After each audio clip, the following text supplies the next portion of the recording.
Ladies and gentlemen, welcome back to the show. This is Ankai Media. We are your hosts. My name is Ocean Subiano. I'm Taylor Vera. Ladies and gentlemen, it is officially December. We are on December 4th right now. By the time this comes out, it'll be a couple days later. But it's officially December, which means it's officially the holiday season. It's officially Christmas time. Christmas time. And best time Santa of the year. coming soon. I hope you all were good. If you don't like that button or subscribe, then maybe Santa might not come to you. You might be on the naughty list. It might be a violent night for you. So we, in the spirit of the holidays, are going to kick off our December with a episode on Marvel and Disney Plus's holiday special by the Guardians of the Galaxy. This is a 45-minute-ish featurette that we'll kind of get into the story a little bit, but it's holiday themed, right? It's all about Christmas, and it's an interesting one. And we're gonna talk about a spoiler-free session first, but I think there's some things that me and Taylor want to say about this and whatnot. So you're definitely gonna want to stick around for the spoilers. Yeah. So. As far as the spoiler-free section goes, I have some issues, and I also have some questions, and there's for whatever reason, they decided to throw in a bunch of big MCU changing things into this for some reason. Yeah. Which I just don't think that's what this should have been for at all. This should have just been something completely separate, fun, and whatnot. But outside of those things that they just threw in there for some reason, I thought it was fun and entertaining, and it was funny. There's a lot of really funny moments, and it also highlights a couple characters that don't really get a whole lot of screen time or a whole lot of attention during the normal Marvel movies. So, good and bad. Ultimately, because it's only a featurette, because it's only 45 minutes, I'd say it's worth a watch. This isn't, to me, this is not a movie you watch close to Christmas. This is getting started with the Christmas season. Yeah. Use this movie to work your way into watching. Start watching. Yeah, the Christmas movies. And then eventually you end up on the what channel is that just always plays Christmas movies? I forget. Frick. It's a Hallmark channel. Yeah.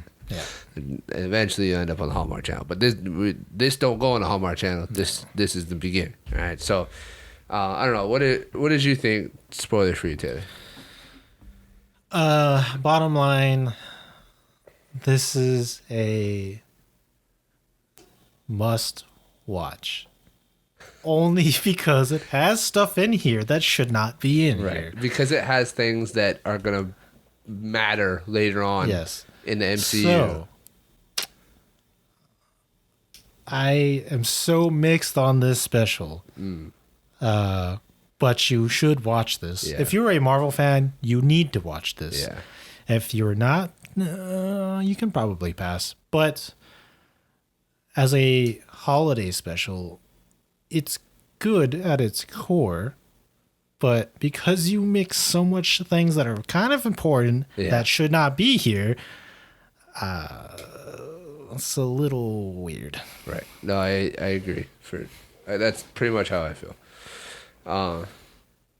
Yeah. All right. So scores, Taylor. What do you feel like as far as the score goes on Guardians of the Galaxy Holiday Special?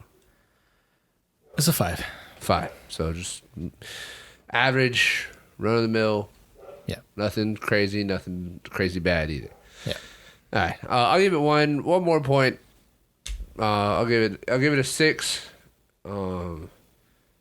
I freaking love Drax, so I'm just gonna. He's great. It's just so funny. So I'm gonna give it a 6.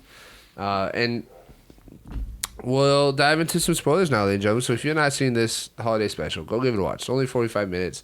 Like Taylor said, there are some really important things that happen in it, so make sure you pay attention. Otherwise, you might miss some of those things. And if you did watch it already and you did miss some of the more important things that happened, because honestly, usually when I pull up my YouTube account after after like a Marvel movie comes out, usually there's like a bunch of videos from people being like, oh, all the Easter eggs and stuff missed from this movie. I don't think I've seen a single one about this, and I feel like there's some stuff in here that like should have been done or needs to be talked about. Yeah. So I feel like this. Yeah. I think it's possible that some people may have just missed some things, or maybe because they think it's a holiday special, it doesn't matter. But I don't think so. I think that it counts. This holiday special absolutely matters. Yeah. So going forward from here, ladies and gentlemen, this is your official spoiler alert. All right. Yeah. Okay. Let's address the elephant in the room. Go ahead. How do you just casually drop in a holiday special that Mantis is Star-Lord's sister? Star-Lord's sister? What are you talking about? What are you doing? You're telling me that Mantis is not just a crazy species that no, she's not just this unknown species, that Ego decided to like use as a pet or whatever to help him sleep. No, it's his daughter and his Star-Lord's sister. Yeah. Like what? As far as writing goes, don't like it. But if this is what they're going with, why are you dropping it? No, but see, that's the problem. That is the biggest problem. Why is this here? Yeah. In a holiday special. Now, the thing is, right? I mean, it's how they wrote their story, because their story needed some reason for them to care about giving Peter Quill. There's no way. That's what they think. Okay, that's why. That is horrible. Have you never seen a holiday special for anything? There doesn't need to be a huge reason. I agree. But it's just meant to be a fun, cheerful time of the year, and you just inject this non-connected story to whatever it is. It could literally be for anything, and it doesn't have to be important. The whole point is that you just feel good about it, right? And it's a cool Christmas time themed thing, for whatever the case is. Why did you do this? I hate this so much. I hate that they added so many, because this is, ladies and gentlemen, that's not just the only thing about it. Like, and there's a lot of other. Just, I don't know. It doesn't. There's a lot of little things that happen. Yeah. It's just. Okay. It's so weird to be happening in this holiday special. Like. The holiday special surrounds around the idea that Peter Quill. Well, also, first off, apparently the Guardians of the Galaxy own Nowhere now. Yeah, they just. What? For some reason. Yeah. Claimed Nowhere. Well, I guess they bought it or something, but like. What? When? Yeah. When did this happen, though? Like, these are two really big things.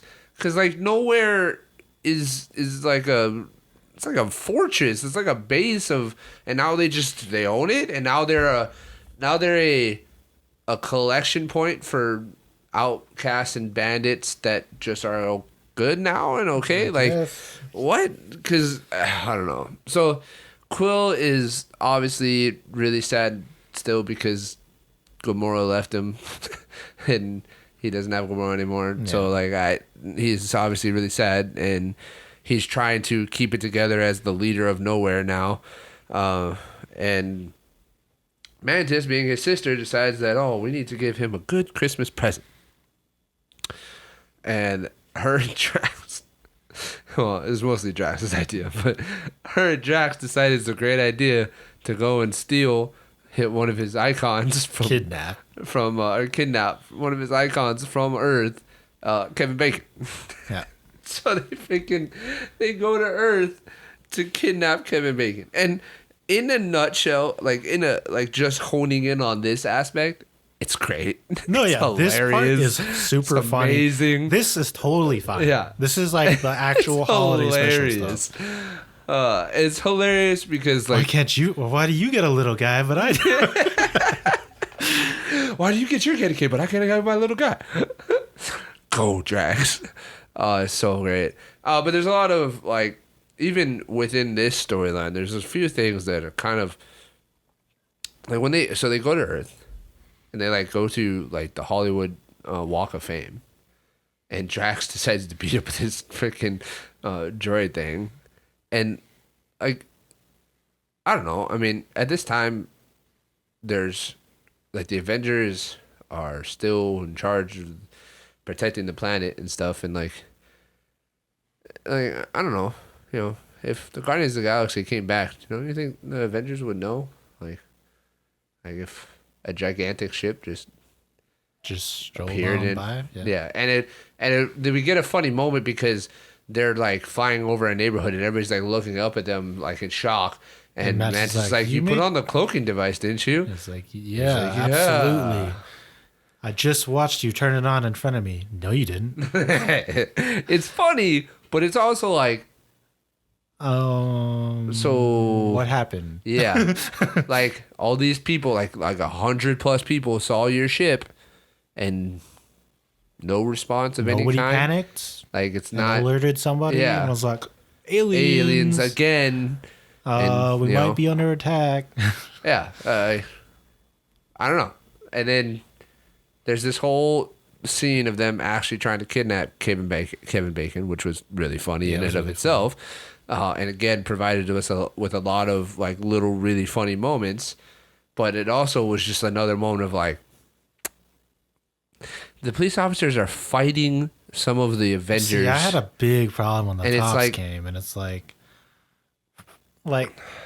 first, I feel like they just made the cops look like horrible retards, yeah, like stupid. And it's like, why wouldn't they react like in a much different, like, wouldn't they be like, who are you? Or like, I guess maybe they might not know who they are, but it's like, shouldn't they at least be curious instead of just immediately firing upon them? Yeah. No, I agree. It's like these guys saved Earth a couple times, and they're kind of a casually. Big deal. I mean, I know they're not like Captain America and Iron Man, but like, but you think that they'd be known. Like, they don't look that evil. Yeah. Like, sure, Drax might come off as being scary, but a little bit. I mean, like, Mantis ain't that threatening looking, Like, why do they just immediately just It's funny when they were shooting Drax. He's like, it tickles. It was hilarious. But it was like it was a weird tone for me during it's very weird. When it was that specifically. When it was them trying to kidnap Kevin Bacon, it was funny. But then when it transitioned from them trying to kidnap Kevin Bacon to them fighting the cops because the cops came, then it was just like this weird tone of like, we're watching these good guys that have saved Earth and been on the good side since we've met them fight law enforcement, right? And like they even had this moment when like Drax like flips the vehicle, yeah, and Mantis like, hey, you can't just kill people, but you might have just killed those guys. Yeah, like there's a lot of times and you just kind of brush over that. There's a lot of times where they did things that definitely could have killed somebody, and probably killed somebody. Yeah, like realistically, they probably would have been dead if it wasn't. I don't know, maybe whatever. But like, it just there's a lot of weird tones in this special. Didn't like it because it threw me for a loop. Because even after it goes from that to the funny Kevin Bacon stuff, right?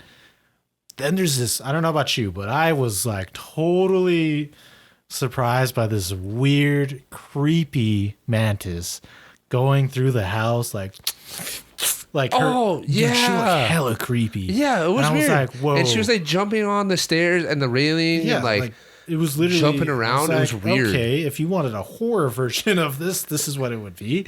No, I was like, what is this? I felt the same way. I was like, why are we seeing Mantis like this? Like, Mantis doesn't fight. Well, first of all, I was like, since when did she do this? Yeah, when did she have this ability? Because all you've shown us throughout the movies, she is half god though. Nah. Well, now that she's the sister, but that's after the fact. We didn't know that at the point. Yeah. Or at the time. So we're just left like, all we knew that she could do was sleep. Like, that's it. That's all she, like, we just knew that she could manipulate emotions and stuff. Yeah. And now she's just like slinging around, jumping like on all fours, like with a real creepy smile and laughter. Yeah. All throughout this house, chasing Kevin Bacon. And he understandably is running for his life because he doesn't know what's going on. Yeah. And Drax, of course, like I said, he looks intimidating. So if he's just like running after you, laughing, you're like, wow, this guy really wants to just kill me. So that's understandable. But Mantis, it was weird. Whoa. Yeah, it was a little weird. It was weird. I agree. Yeah. They eventually kidnap him, get him on the ship. and there's a, you know, it's a funny moment, but it's also kind of like, it's also fucked up because she uses her powers on him Yep. to make him, like, because she's obviously understandably freaking out. Well, then they find out through a funny conversation at first because they they find out that actors aren't, or the characters they play aren't real, and he's an actor. Yeah, we hate actors. Yeah, and like, it was funny. We're so bad. We just got him the worst gift ever. We ruined Christmas. Yeah, it was funny. And then you're like, but at the same time, you're like, you kidnapped somebody. And then you're using your powers to do it on top of that. Casually. Like, I don't know, dude. Yeah, it was some weird stuff. tones that didn't really jive for what it was supposed to be. Yeah. To be a Christmas special that's supposed to be, a holiday special that's supposed to be upbeat and, you know, fun and show. Right. It's different when you have that in a movie because you're developing something. Right. But this is a holiday thing. Yeah. Why? Yeah. Didn't like it. So they eventually get him back and they wheel him in in a freaking box. Yeah, and with no holes. And it was a nice moment because Peter Quill like walks out into the courtyard and it lights up in all the Christmas lights and he's I like, don't know, Chiba, like, what's his name? Peter Quill? Actor. Oh, Chris Pratt. Chris Pratt. I don't know, like, for me, Chris Pratt's performance, like, I don't know if they just, like, didn't pay him enough, but, like, his performance felt like so, like, just doing it because he's bare minimum. Yeah, like, it's like as if somebody's like, oh, can you do me a favor and just do a couple scenes? I kind of felt like it was just like, oh, wow. I felt like it was because I understand what you're saying. I definitely can understand that. I personally just thought that it was their way of trying to not let him be the focus of the special, and they wanted to shine the light on other people, so they just had him kind of not do anything really. Right, but the story kind of focuses around. I know what you're saying. So his performance was still very, very what is it called? Blunt. And it's weird because, like you said, the story kind of revolves around him with his relationship with. And he has a decent amount of screen time. Mantis. I can't remember his name. His name? No, the guy that dies. His like dad, father figure. I don't know why I can't remember his name. Such a great actor too. Oh, jeez. Character. Sorry, hold on. The leader of the Ravagers. Well, I'm just trying to say things to try and get me to starts with a C. No? They have the actor, but they don't put his character in it. What? Yeah. Thanks for that. Hold on, let me look. No way. What is his name? Oh, jeez. Somebody's gonna put in the comments and be like, "It's this, you idiot." Yep, you're right. You're right. We're horrible at remembering. Yondu. Oh my gosh. Yondu. Yeah, so we get some really cool scenes with him and Yondu as like the animated. Their old comic style of their past. And so the entire thing kind of revolves around them, and he just feels so boring. It's melancholy. It's just like even his monotone. reactions, like when he does, like they do the super nice, like, you know, they did decorate nowhere with Christmas lights and all that kind of stuff, and it's just like, and he's just like, wow, where'd you get all of this from? Like, this is awesome. I'm so surprised. Thank you, everybody. Good job. And then he hears Kevin Bacon, and he's like, wait, what? What? Why is there somebody in the box? He's like, wait a minute, what is this? And then he understands. What's in the box? Then he obviously gets upset when he finds out that they kidnapped Kevin Bacon and makes Mantis release him from her spell. And Kevin he freaks out. It's pretty funny. Immediately. He's like, whoa, we won't hurt you, man. Relax. We're not going to hurt you, I promise. And then he's like, you're not going to run, are you? And he comes and he's like, no. No, he takes his hand up. He starts running. Like, oh, all right. It's so funny. And then, you know, the good-hearted, the fun Christmas spirit, Kevin Bacon ends up essentially he understands. This is when it picks back up, and Right. it's What like, you would expect from a holiday special is he understands why Mantis and are doing it and for Drax him. did it, and then he realizes that he actually does mean something to Peter Quill, and so then he's like, you know what? He has a phone call with his wife, and it's like, is it okay if I'm a little late? Yeah, I gotta do something for a friend. and so he does, give a. We get to see him sing, yeah, which is awesome. Yeah, we get a great scene of him singing with the band. Kevin Bacon is awesome. It's great that they brought Kevin Bacon in the Guardians. So we have funny. a super cool scene of him playing a song and singing with the awesome band that's playing with them. All great, side characters and stuff. I thought that was actually probably one of my favorite things about this Christmas special was their song. Because they're like, hey, we wanted to ask you the first one. Yeah. There's these alien guys that are like, hey, we found these old instruments where we tried to play them. Christmas. And we want to just make sure that, the things that we heard are right. And so Peter's like, okay, sure, go ahead, play. And they start talking about Christmas, but everything is like the exact opposite of what it is, and everything is all messed up. And I thought it was really funny, and I thought it was probably my favorite thing about the special. Yeah, it was super funny. Yeah. Last thing that I noticed that kind of just throws questions for me and is whatever. But there. Hold on. What? Uh-oh. So the last thing that I kind of noticed about the last thing that just makes broader implications for the MCU outside of this holiday special that I noticed at the end of the movie, after everything was all good with Kevin Bacon and everybody's in high spirits because Kevin Bacon's now singing and having a great time, whatever. Everybody starts handing out presents, right? Groot hands out presents, right? Yeah. And they're really funny because they're like presents of experiences like they had with Groot. Yeah, they look really nice. It's funny. But the last one is literally just a present of a model of Groot giving him a present of a model of him. It was so funny. I can't remember the character name, but I want to hold on. He's the guy that replaces Yondu as the leader of their Ravagers. But it's just so funny because obviously it's like the Kraglin. Kraglin, yeah. He's the one who's using his fin. Yeah. He still hasn't learned it. The funny thing about it to me is that obviously Kraglin and Groot don't really have any connection and they don't really know each other very well. Yeah. But it's funny because it's like, well, what do you get somebody that you don't really know? And and so Groot's like, I'm just gonna get him a present of me giving him a present. Yeah.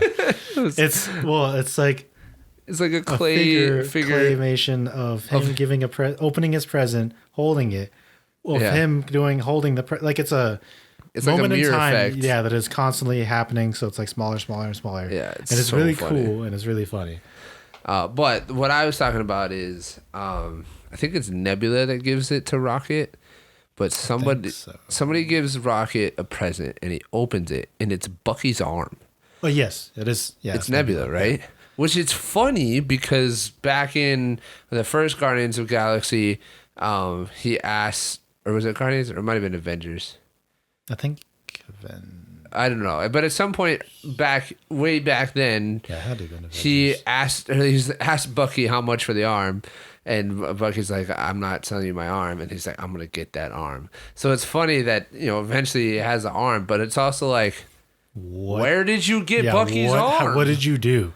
It looks like an older arm from his Winter Soldier days, but where did you get that? But it's still in pristine condition, though. So it's just I don't know if this is is this a toy? Or is it, you know what I mean? Is it real? Yeah. Yeah. Is it did somebody just kind of make it, or is this actually Bucky's arm? Because if it's actually Bucky's arm, what? Where did you get his arm from? Yeah. So I do not understand where the hell Nebula came up with Bucky's arm. Yeah, I don't know. It's just another one of those things where it's why are you throwing this in there? If they come out, I don't know if this is a big deal, but it kind of is. It feels like it kind of is a big deal. Or if it's not a big deal, it's that's a detail that's kind of overlooked. Probably should be a big deal. Yeah. Yeah. So ultimately, it's kind of yo, in this holiday special, you're doing all these things, but like, why? If you come out and you tell us, hey, the holiday special is not canon, it's not part of the story. But I feel like those are some pretty big things that you're just throwing in there. Yeah. Like, because now I can't look at Mantis the same way anymore. Like, even if you tell me that this special is not part of canon, the next Guardian of the Galaxy movie. Here's the problem, right? Even if you wanted to do that, this is not how you portray that. Yeah. Because if you were going to state that this is not canon, in the very beginning, you'd be like, this is a dream. Yeah. Whatever. You know what I mean? So you know it's not real. Right. But this is 100% as you're watching it, like, this is it. Yeah. This is happening, like, in real time. Like, this is connected to everything we've just saw. Right. And it's like, I don't like it for that reason. If you folks can look past that and kind of just enjoy it, the in between moments, then it's funny. It's a holiday watch, I guess. But I don't know that this is one that I'm gonna like think to myself, oh, next holiday season I need to watch this to feel in the season. Yeah, I wouldn't rewatch this. Yeah. The last thing I want to point out before we finish up is our man Groot here. Yo. Sorry. Why? My bad. Whoa. My bad. Not Groot. Vin Diesel. They just put some wood on Vin Diesel. Vin Diesel is now just wearing a wooden tree suit. Yeah. Why is Groot so yoked, dude? What happened, dude? Groot is huge. Like, I know puberty does a lot for men, but like that looked like you took some steroids, man. His head doesn't even match his body, bro. No, like, his body huge. He's ready for Creed. Like, bastard. Like, I get it. It's Vin Diesel. He loves looking muscular and big. Yeah, not the look, bro. I don't know if you should do that to Groot. Because Groot, even at his oldest age that we know of him, he doesn't look like he's that. not huge. Like, he's strong and he looks big, but he's not like jacked. Yeah, like this guy clearly is yoked. Yeah, you are clearly yoked in this. Like bona fide. Like, you might as well have put in a scene of him, like, doing some training. Like, straight up, dude. Yeah, he's yoked. And at this point, he should be like he should be like in his late teens or so. I'm guessing, roughly. I don't know. I mean, the way he looks, he's got to be like young adult. Like, 20, I think he's like late teens. Late 20s. Because Thor Ragnarok, he's late. He's like just becoming a teenager. Yeah, he's in that like teen angst. Yeah, like time. But so I think this is like late teens. Like, from what he looks like, he could totally be like 30. Shit, yeah. Because he's just like, I am Groot. Yeah. Like, it's funny and it's funny. It's okay, but do not let this be like, he better end up back to the taller, lankier. It's funny, but the problem is this doesn't match the character. Right. So if this is just another one of his phases, then okay, that's fine. I can look past that, but this better not be his final form. Like, I knew when this special came out, Vin Diesel was like, this is my time, bro. I am Groot. It's about family. Ladies and gentlemen, what did you guys think of the holiday special? Did you think it was festive and cheerful and all that jazz, or did you have some questions / issues about the things that happened in the so-called holiday special? But let us know down in the comments below. We'd love to hear from you guys. Are there any other holiday specials that you guys know of coming out this year that we should take a look at? If so, put them down in the comments. We will check them out. So please like, subscribe, comment, share with a friend. Check us out on social media, Anykind Media Cast on Instagram and Twitter, and we will catch you guys in the next episode. Bye, guys.